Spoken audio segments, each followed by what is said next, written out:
Hello. This weekend, we're expecting it to be very hot and very dry, with the temperatures reaching the mid to high 30s. And therefore, during this particularly hot and dry spell, we need to make sure that we're taking precautions to protect not only ourselves, but the borough as a whole. Firstly, it's important to remember that barbecues, whether full size or disposable, are banned in all of our public open spaces, in our parks, and in the Royal Park. So please just don't use them. And it's also important to note that the London Fire Brigade is recommending that people dispense with the traditional warm weather barbecue in their own private gardens, simply because the capital as a whole is a bit of a tinderbox at the moment, and they want to try to avoid any unnecessary risk.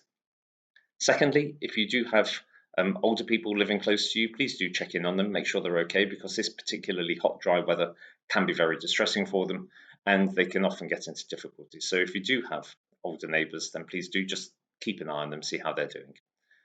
Thirdly, do remember that although the rivers and open waters look very inviting, the consequences of going into them can be fatal, as we saw with the tragic death of Brian Sasu at Tags Island just a week or so ago. So if you've got children, if you've got grandchildren, or if you work with children, do please be having the water safety discussion with them, because having that discussion could save their lives. Finally, do be careful if you have pets and don't leave them in cars, because we're still seeing on social media on a regular basis footage of pets being rescued from cars by all sorts of organisations. So please don't risk it. Now you might be thinking, I don't need to have these lectures, I don't need to have these lightly hectoring videos coming into my inbox. However, we are seeing fires.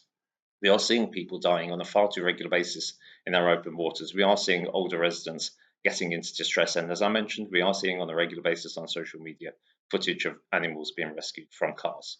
So please, nobody wants to be a killjoy. Nobody wants to be a misery guts. Nobody wants to pour cold water on your plans. Although I dare say that that would be quite nice. But please do take care, look after yourselves and each other. Thank you.